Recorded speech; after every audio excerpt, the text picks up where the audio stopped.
Hello, welcome to Inspiring Women with ADHD. I'm Renee Allen, the host of this podcast. Excited to be here today. Today. How's your week going? It is February if you're listening today, the day it came out, or the rest of the month. We're in February. I'm always a little blown away by a new month. Like, wow, it's February. But, let me see. I feel like I'm adjusting the wrong camera here. Here we go. Okay. I don't know if you get distracted when you go on Zoom, but I learned with the COVID days when we were on Zoom all the time that anytime I was on a Zoom call, I I just couldn't stop being distracted by how I looked on the screen. And it wasn't an insecurity thing. It could be I want to move and I can't move, or I don't know. Yeah, probably fidgeting more than anything, but it's super distracting. And I should have known better when I started adding video to my podcast or recording on video that I could easily be distracted. But here I go. So it's a work in progress for sure. But I'm excited to be here to talk to you about the resistant brain, the resistant mind. Do you have a mind that challenges thoughts that you have, not just thoughts that other people have? We often challenge things in our minds. I don't want to do that, or I don't agree with that, or whatever. But do you ever have an idea of, okay, what's the priority today? What do I need to work on? And then you decide, you make that decision. And as soon as you do, you think of all these reasons why you shouldn't do it now. And you think, well, I don't actually, okay, I need to exercise. I think I'll go walking outside. Well, it's actually really cold. I think I'll wait till later. Well, I actually, you have all these little thoughts as if you were a teacher in school and you have a classroom full of kids that tell you why they don't want to do something. And this happens a lot. It happens to me. I would say I notice it almost every day when I'm trying to make decisions, when I'm trying to pursue ideas, when I even am just trying to get dressed in the morning. I'm thinking, okay, I should wear this because, and I teach yoga. I have a lot of leggings. And if I make the decision the night before, I've talked about that, the next morning goes way better if you plan it out the night before. The night before, maybe your brain's a little more relaxed. You're not in a hurry. You're not thinking, I still need to do this, or this. You're not in a time restraint, except for maybe going to bed. And in some ways, it's kind of nice because it feels good to delay something. So you could, be really chill about it because I have all the time in the world, even though I should go to bed. So you're resisting the going to bed thing. But I look at my leggings and first think, okay, I'm teaching hot yoga.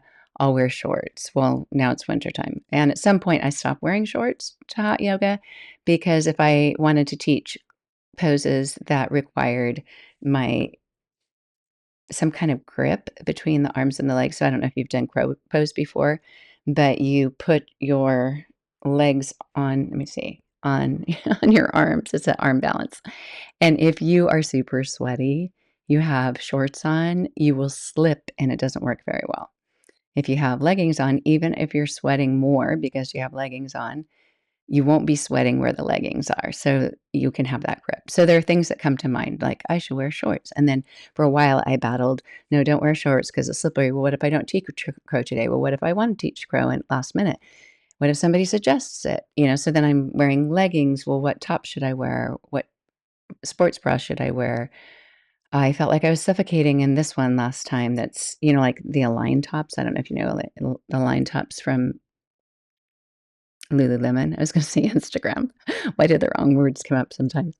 But I'll have all these conversations in my mind of why that will make me feel like I'm suffocating. But if I just have a regular sports bra on, that will work. But if I choose this color, then that changes what leggings I wear or top. Do I want the top to be flowy? If I do, does it fit right? Like just all these things that go into it.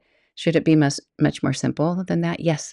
And in the days where I hardly had any leggings any workout tops, tank tops, or whatever before I did yoga. I used to wake up every single morning before my kids and work out. And I had one pair of leggings. And back then, I don't know if we called them leggings because they were more boot cut. They weren't capris or to the ankle. It just wasn't the style. This is in the early 2000s, maybe late 90s. I mean, before that, if you're old enough like I am, you remember we wore baggy shorts and baggy t-shirt shirts, or maybe just shorts and baggy t-shirts and a sports bra. We didn't even wear tank tops hardly ever to work out. It's just like hide everything in the body or something with a big baggy t-shirt. I don't know how I did that because tank tops are so much more freeing for your arms, but I didn't have many choices for my leggings. I wore the same ones every day. And then I found some shorts at a thrift store. The thrift store that we used to have, the Goodwill, had Lululemon show up all the time, and I had an eye on it for it. It would be like it was a diamond. Is that a diamond in the rep? Like where it's just shining in the desert. I would see it and I'd go and grab it. My daughter would say, "How do you do that?" If it wasn't my size, she would get it. If it was, I would get it. But I had a pair of shorts. Wore those shorts every day with a different tank top or whatever tank top I found at Ross. I had a few of these things, would wash them.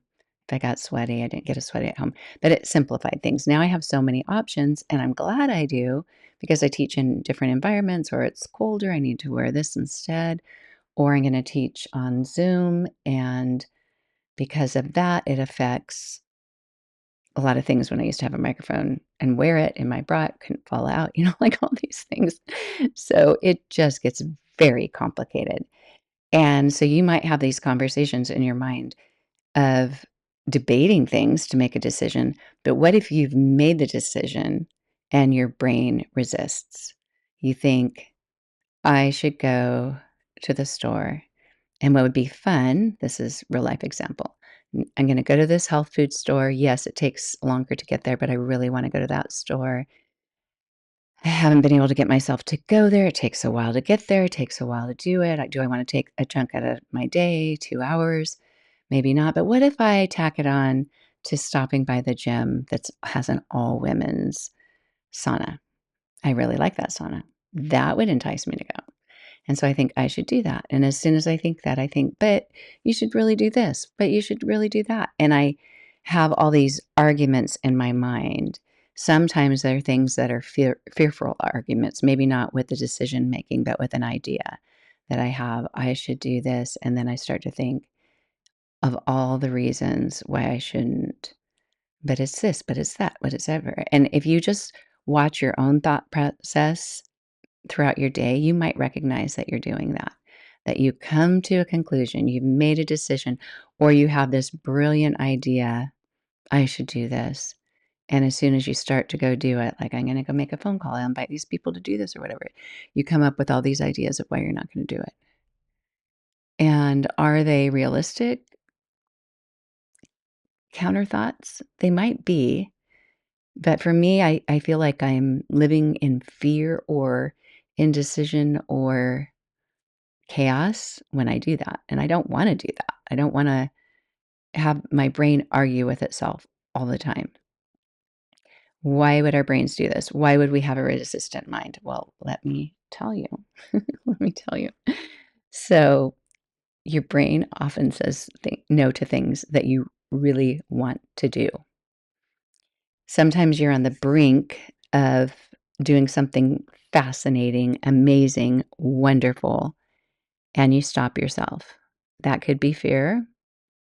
But it could also be your brain has to work harder when it's not comfortable, when it's not just on cruise control. Can you think of any time where you're actually doing things, you're being productive, not just watching some show multiple episodes in a row, but you're actually being productive and you're actually relaxed? And that's a wonderful way to be. I love being that way. But I also have a very creative mind, and a lot of women with ADHD do.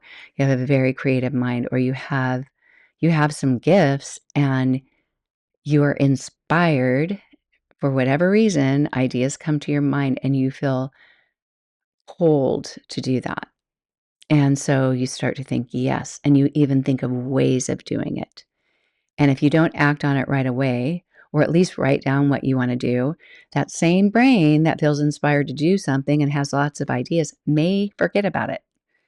And you might think, I'm not going to forget about this because this is gold. This is golden. I won't forget about this. I know I still forget about things. When I tell myself you're not going to forget, I do. And so I've come up with little methods, whether it's just write it quickly in my planner or write it on a Google Doc or notes on my phone. It's not a perfect system, but if I write it down or I even pick up my phone and just make an audio recording of the ideas I have, the nice thing about that is you also get to hear your enthusiasm. And it's almost like you're describing to a friend what you wanna do, and you get more excited as you talk about it. And then later when you listen to that, you think, "Oh, yeah, listen to her. She knows it could work," because that's the brink of that idea. It's the planning, the excitement, not even the detailed planning, but just the vision of what it could be. And then you might have some bullet points or some steps of how that could be accomplished. And maybe it's not all the little things, but it's the easy part of fulfilling a goal or a dream. The harder part is actually planning out what you're gonna do or actually saying it out loud to somebody else. If you have imposter syndrome, which I'm starting to believe almost everybody does. I mean, if I can't even think of her name, the actress that Meryl Streep. I was gonna say the actress that I didn't used to really love, and my husband doesn't like watching her at all, but Big Little Lies, oh my goodness, she's so good in that, and I didn't like her in Mamma Mia. Sorry, Meryl Streep, but I loved her in The Devil Wears Prada, and now there's gonna be a Devil Wears Prada too. So, yeah, I like her in certain roles. I like her, I think, when she's meaner. I think that's what it is. I like her when she's meaner. But anyway, I've heard that even Meryl Streep has said that she has imposter syndrome where she doubts herself, or other famous people who we know are very gifted at what they do that wonder, is someone gonna figure out that I'm really just just doing this, but I'm not the greatest at it? There are people who think that, and they're actually the greatest at it or super, super great. And so you might have those thoughts that stop you, but you also just might have a resistant brain. You might have an argumentative brain. And if you even think about things that other people talk about, and it doesn't have to be something that's against your values even, you might just immediately put up a wall and think, "Nuh-uh, nuh-uh," or "I'm not gonna do that," or I probably mentioned before, I saw this in myself when I was little. And a teacher would say, and I don't know why they said it. I actually had a primary care doctor do this once. He was filling in for my doctor. And I thought, never will I go to you again if, like if I find out you're the one in the office. But he said, close your eyes and picture something that you think is really beautiful. I don't know what he was saying. It wasn't something beautiful because I could just think of nature. And then I go into the mode of, well, one, I don't want to close my eyes and do this. This seems dumb. It's not going to help. And the second thing was I said something because I couldn't think of anything, and I don't have a creative mind when it comes to just writing a picture or making up a story for my grandchildren when they say, "Tell us a story."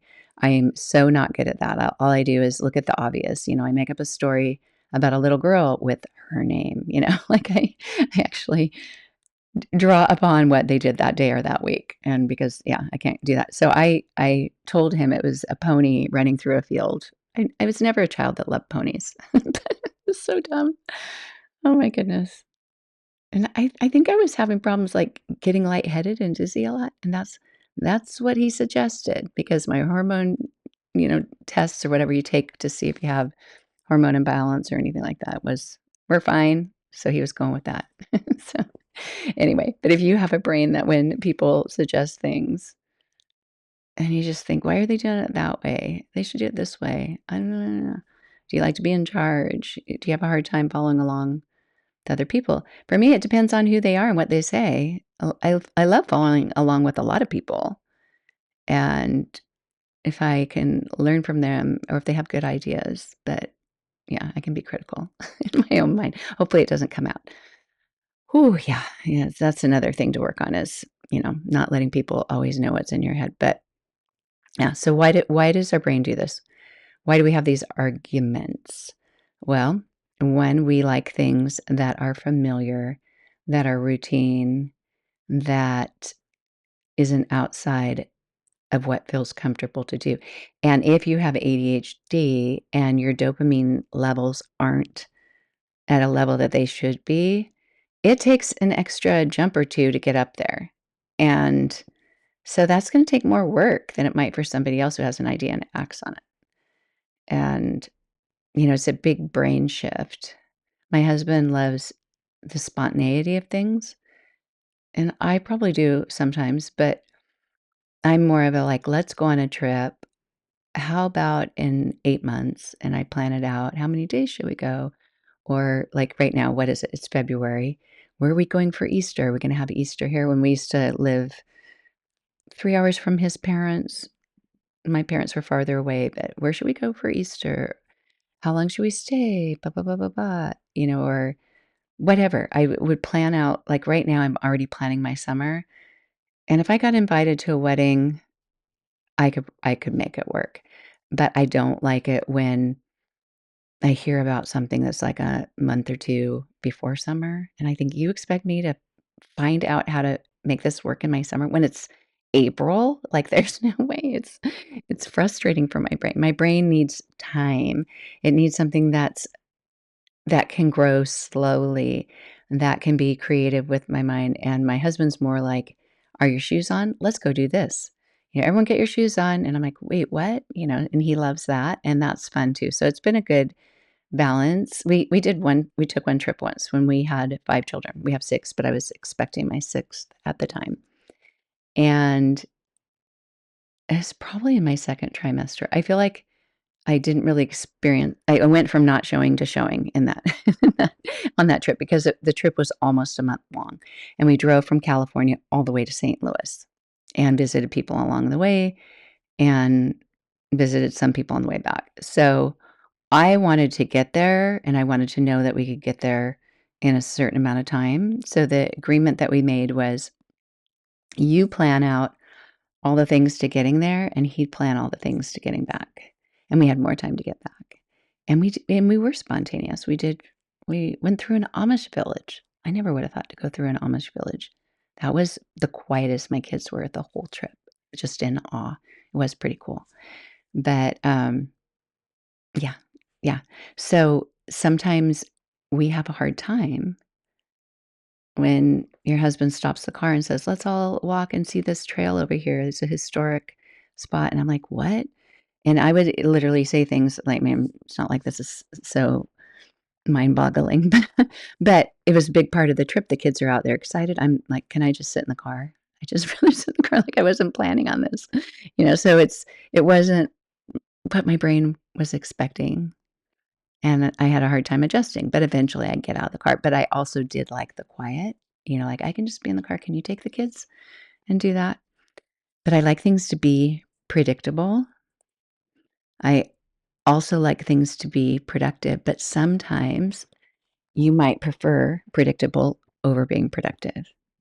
That I could just stay on this website and scroll.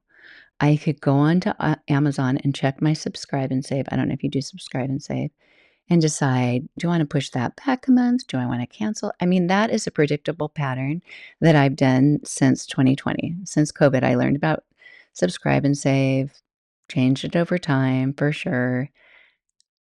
But it's so easy on my brain to do that and to just do the super manual tasks like that really don't take much energy. I'm not even getting up out of my chair. I might be laying on the floor. And so I might like that. That's comfortable for me. Being comfortable instead of growing, instead of going outside your box, that is human nature. That is protecting our brains because our brains cannot be on all the time. They can't always be learning. They can't always be stretching. They can't always be taking in new stimuli and keeping track of it all. But sometimes it's exciting, and it's actually good for our brains to do that. For sure, it's good for our brains to do that, to go somewhere new, to drive somewhere without a map and figure it out. It's good for our brains, but it's not easy. And you're not being lazy by doing these things, but it's your natural tendency for the brain to want to do that, unless you're like this high adventure person who seeks, you get your adrenaline from doing the new things. And that might be setting a goal and going for it. You have no fear. You might be that way. And you might be that way about some things, but not others. So it's just noticing those patterns.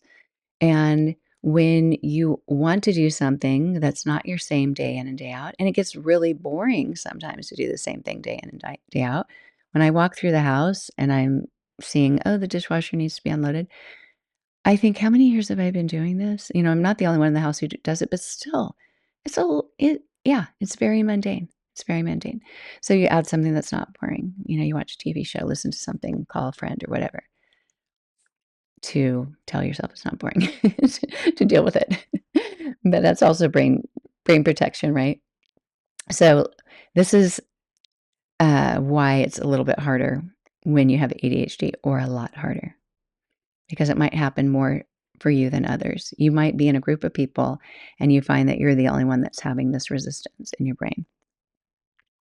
So, first of all, the human brain's wired for efficiency and safety. We look for things that are safe. When things don't feel safe, our bodies change. When we find the easiest, best way, AKA systems, habits, that's efficient. We don't have to work as hard. Our brain doesn't have to use all that executive function when we're in a pattern. When we have a new action, a new thought, a new idea, it's uncertain, it's actually perceived as a threat in some ways because it doesn't feel safe anymore. We're outside of our box, right? So outside of the box, what does that mean? Am I jumping into the water? I'm not used to jumping into the water. Whatever, whatever little, what do you call it? Parallel. I can't remember the names. I majored in English and I can't remember the word that starts with an M. That where you just use an example, and yeah, I'm just gonna say parallel, but I'll think of it later when my brain's not trying. But your brain will feel this more intensely because your executive function is already hindered. You already have executive dysfunction. You have parts of the process that don't work well, and it's already taxed. It can get maxed out easier, and so it's easier just to run for cover. When you think, I'm already trying to manage a lot right now. Why am I doing this? Do you ever actually make steps towards doing something great and wonderful and new that you want to do? And then you stop yourself at some point going, what am I doing? Like, it was safer over there. I do that with going on trips. A trip, anytime you go on a vacation or a trip, that is going outside of your normal routine. And then you go on that trip and you're going to have new experiences, see new people, see new places, whatever that is. Unless you go somewhere that's familiar. And I think that's why people love cruises, although I have a major resistance to cruises. My brain resists cruises. I have all the ideas in my mind of why I would hate a cruise. I don't know if they're true or not, but I think they are true.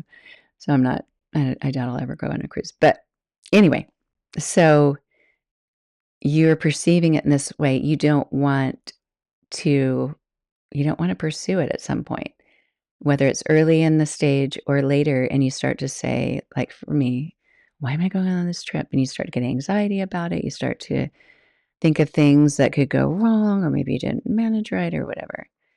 And you might feel a huge resistance, not only in your brain, but you can sense it in your body too. So, emotional regulation is something that we have to do to manage any kind of change or any emotions that come up, is regulate those emotions that come up, whether we're feeling fear, we're doing something that we know might be a hard environment to be in. You might go into a situation where you think this is going to be sad. It's not going to be easy. I'm going to go visit someone in the hospital. Can I handle this? And so that might make you hesitate more. That might make you think, I can't do this, whatever it is. So your brain makes all kinds of arguments, and maybe it's just not the right time. The delay is something my brain does a lot. Yeah, I really want to do that, but that would actually work better Thursday. That would 2 weeks later, I still haven't done it because it always sounds better later on. I'd rather do this right now, and then I'm not doing what I wanted to do. I keep avoiding it, I keep avoiding it, I keep pushing it back. So you might say, "I'm too tired, I don't have the energy to do it." Where if you did it, you might have the energy. That was something I learned early on with my exercise when goals, is that I thought you had to have energy to exercise, and to a certain degree you do, but cardio, certain kinds of exercise actually energize you. At least they do for me. I just start going, "Oh, yeah, I forgot how fun this was. I forgot how fun it was." And, so if I'm too tired, that's not an excuse that actually is valid because I might be not as tired if I actually do it. So, yeah. Or, why did I even have this idea, kind of second guessing yourself, telling you it doesn't matter if you do it or not. I don't feel like it. It might feel logical, but there are thoughts that come up that are contradicting your initial thought or your goals. So, I'm not gonna give you honestly, I should so this is I think I just interrupted myself 4 times. But if you notice this happening during the day, when I notice this happening, I think, "I need to talk about this on my podcast." When I come here, I don't think of any of the examples, but hopefully you're thinking of some for yourself because I don't write them down, and I probably should. But what's important to recognize with resistance is it's not an indication that you have to stop. It's an indication that you're having a battle in your mind, and it's a signal. It's noticing that you have resistance doesn't mean that this must mean it's not a good idea. There are times when you have a really bad feeling about something, like you're planning to do something, you have a feeling, "I probably shouldn't go on that trip." I've I can think of 2 examples of relatives who've done this in the past year or so. One was my cousin coming to go to a concert with me, and she was coming across the country to see my beloved Sting and her beloved Sting too.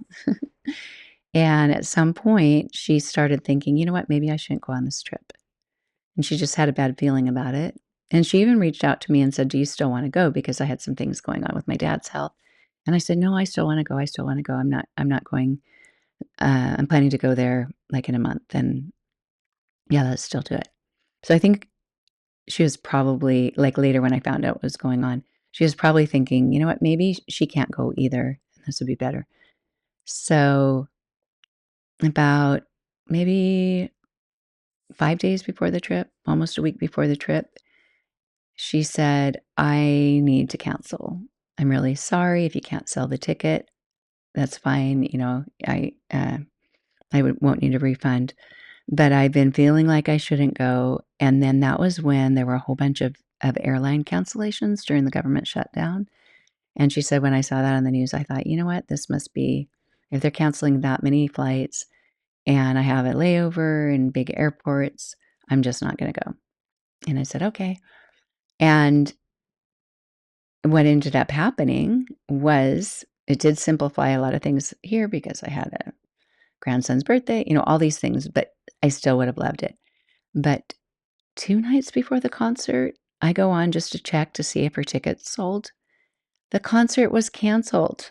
My concert was canceled, and it took me another day to even get an email from the ticket place to tell me, but I just saw it there, and I thought, "What?" And it had it, like, postponed, and then I went to Sting's website, it was actually canceled. I mean, they haven't rebooked the location that I went to, so we got a full refund, and the other ones, they gave you an option if you buy it on Ticketmaster, and I didn't, I bought them discounted, so I didn't have an option until it was for sure canceled, they couldn't reschedule.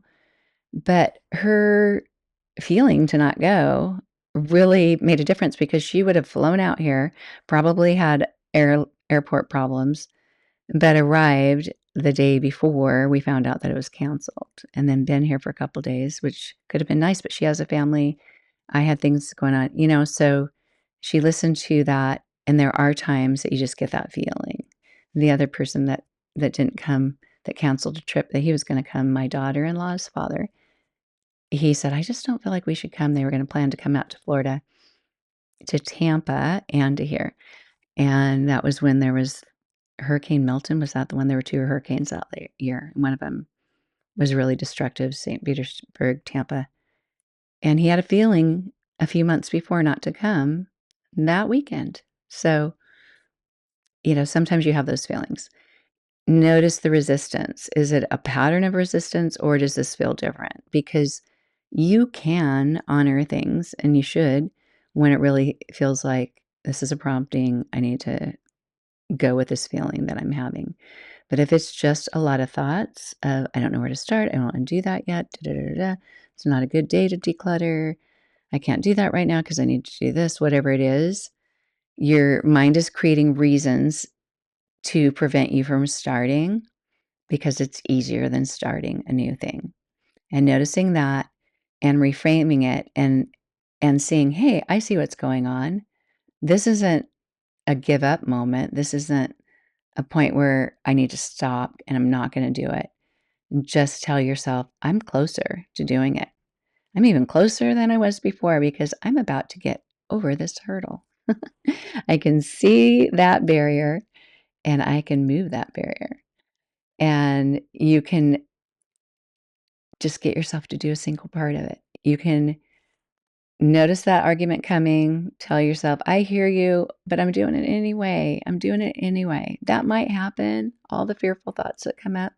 When I say fearful, they're not like scary things, but they honestly are about all the what ifs, what ifs, what ifs, what ifs. And I don't know about you, but what ifs, the reality, you can see them in other people when they say, what if, and you go, it's not going to happen. That's like 1 in 1,000 chance, and you can hit back other people's arguments all the time. Like I mentioned, you're teaching a class and the children raise their hand and you can go, you can fix their resistance because it's not as powerful. It's not coming from your mind. When it's in your own mind, it can be more powerful. So just know my brain's going to do this. It tends to do this. And then take whatever it is that you want to do and just go do a little bit of it. Just do something so little, like let's say you want to declutter and you keep telling yourself today's not the day. I need to do this first. I need to do this first, all those things. Just go get some boxes and bags and have them ready. And then the next time you walk in, you might go, actually, I'm going to get rid of a bunch of the clothes just from this hanger section. What is it called in the closet? This pole. I have a bigger closet now, so I have more than one pole in the closet, but to hang my hangers on. But yeah, just do part of it and still work toward it. The more you allow that arguing to continue, the stronger it'll get. So don't don't try to fight it and rationalize with it. Just know that it's happening. Kind of push it aside, say I'm doing this anyway. And don't try to say, well, actually that probably won't happen. It's fine to do this. And then create just some form of action. You will resist the resistance if you're creating action. So think about that. By stepping over it, by doing it anyway. If I have resistance when my husband says, used to say when our kids were at home, like, let's go here. Are your shoes on? Grab your coat. And my resistance is like, "Ugh, I don't want to go. And I'm sure there were times I didn't go, but just getting up out of where I was and putting some shoes on and grabbing a coat, that action is disrupting my resistance. And I might actually get some excitement. I might feel that. So you don't have to win the argument in your head. You just need to take a little step. Even if that argument's still going on in your mind, just take a step toward it because it can continue and it can spiral. For sure, for sure. Oh my goodness. I think that's going to be it. Oh my goodness. I I've had my phone alarm disrupt me before while I'm while I'm talking, and then I have to edit it out. But I set my alarm and it's not going off for 8 minutes. So I need to end before then. But I did set it just so I don't miss my appointment. I have a doctor's appointment and I wanted to make sure I left on time. But I'm glad I could be here to talk to you today. And I hope this helps you in some way because our thoughts can just get in the way. Our thoughts are super helpful too, but they can get in the way. And so just observing your thoughts, what's going on in your head, it can help your mindset. It can help you move forward with the things that you want. And then you won't feel like, why didn't I get anything done? Because you just keep going through those loops of arguments. And then you go in another room and you think of something else to do or another project you want to start. And you think, well, I don't know if I should do this right now because blah, blah, blah, blah, blah. Move toward one. Take those steps, just create some form of action to disrupt that whole discussion in your brain. And let me know how you doing. I apologize to anyone who's come to my website if I haven't had my contact stuff worked out right. I'm going to get there. I really am. That's one of those things that I have a whole bunch of things that I'm trying to decide which is the most important and can I spend enough time to actually get it all moving like a machine. But if you really want to get in touch with me, just go on there. There's somewhere that says email Renee, and you can just click on it and you can just email me or sign up for any of my offerings. And you should get an email and have my email address, whether you read my email or not. You can always write back because I read those emails every day when I get them. So that is it. If you missed my last episode, I don't even remember what it was about, but I created a new song that goes at the end of the song that's at the end. That's me. I think. I don't know. I have the song that's the intro song and the parts that are at the end. That's the song that my son wrote. I don't know if he wrote it with my daughter, if he wrote it and then she sang with him, or if they wrote it together. They probably wrote it together. I think she was home from college. He was still in high school. He used to write songs all the time, record them. And I used to forget. I didn't know I had ADHD then, or that he did. But and he probably says he doesn't. But anyway, he used to say, Mom, I'm going to record a song. Don't come in. I'm like, okay. And I go in the other room. I would always forget. And I'd come in and he's like partway through, he's recording it and everything. And I come in doing whatever I'm doing and make noise. I feel so bad about it. We didn't have a door to that room. I feel really bad. But he eventually, I think that song they recorded up in my bedroom. It had a door. It was away from everything else. But I love the song called Without a Cause by my son and daughter. And then I wrote just a little jingle to help remind you to like, subscribe, leave a review. Even if you don't watch on YouTube, go and subscribe just so I have more people on there. And you can always write a comment there too. But thank you so much for being here. Honestly, I don't remember which order. I think I first, I don't know. Yeah, I really don't remember. So you'll either hear my end song and then my jingle or the jingle and the end song. I have to look at the last one and see what I did because my brain can't keep it all in. But thank you so much. I will be back hopefully sooner than later, at least once a week, but hopefully back to 2 eventually. Talk to you later. Bye. Help other women find the show. Rate, review, share with someone you know. Help other women find the show. Rate, review, share with someone you know. Help other women find my show. Rate, review, share with someone you know. Thank you so much.